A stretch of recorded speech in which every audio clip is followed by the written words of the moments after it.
Definite টাইলটা ভালো লাগছে না লাল সেটে হ্যাঁ সো ওয়ান ফুলের 2 স্টার 3 স্টার 5 স্টার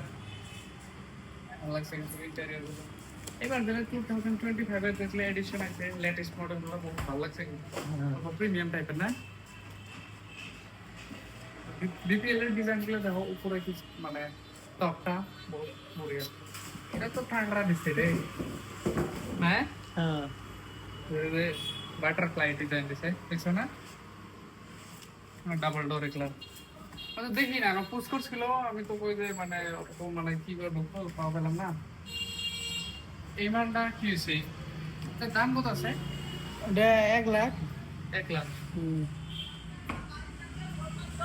মানে দুই সাইডে না হ্যাঁ গোদরেজ টাইপের বোথ সাইডে আছে এটা কি ইলেকট্রিসিটি কম যায় নাকি কনজাম্পশন কম লেগে আছে এগুলো বটন কাম করে হ্যাঁ কাম করে এটা তো ট্রিপল ডোর না হ্যাঁ কেন সোনিক এগুলো মিনিমাম বাজেটের নাকি একটু কমে নাকি হ্যাঁ কমের বাজেটে ডিপ ফ্রিজ কিরকম মানে এটা কত লিটার এটা 310 লিটার নাকি না এটা এটা 525 525 হুম। মানে কিসের জন্য কমার্শিয়াল কামের জন্য হুম